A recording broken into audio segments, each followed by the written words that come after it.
Hello everyone.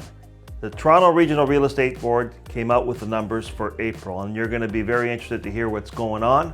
A lot has happened in April, little thing called an election. Let me tell you about real estate and focus on what's going on in the industry.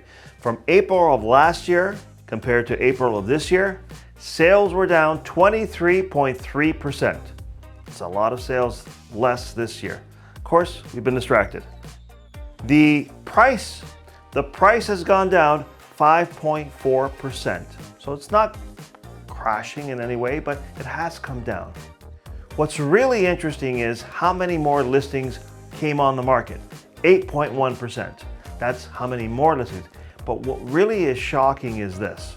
There are 54% more properties for sale now than there were last year at this time.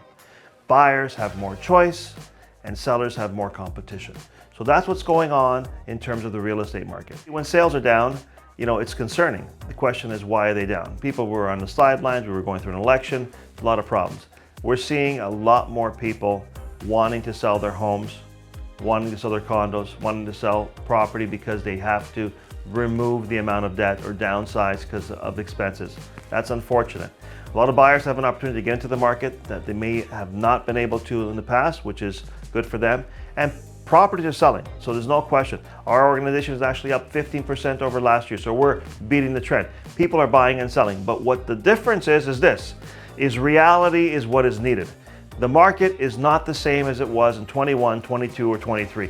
There has been an adjustment, and if you're not accepting of those changes today and realizing what the prices are today, then you're probably going to look at situations getting a little bit worse and less money. What I can tell you is that where we're headed with these new constraints on our economy with tariffs and issues with employment is lower prices. If you don't want to take that chance, if you don't want to go on that ride, make sure that you take a good accounting of what the prices are today and sell at today's prices. You won't be disappointed because tomorrow things are up in the air and probably not in the right direction. You have to understand where you're at, what your business is, what your work is, and where the economy is going. Because if you don't know what's happening tomorrow, you can't plan today the right way.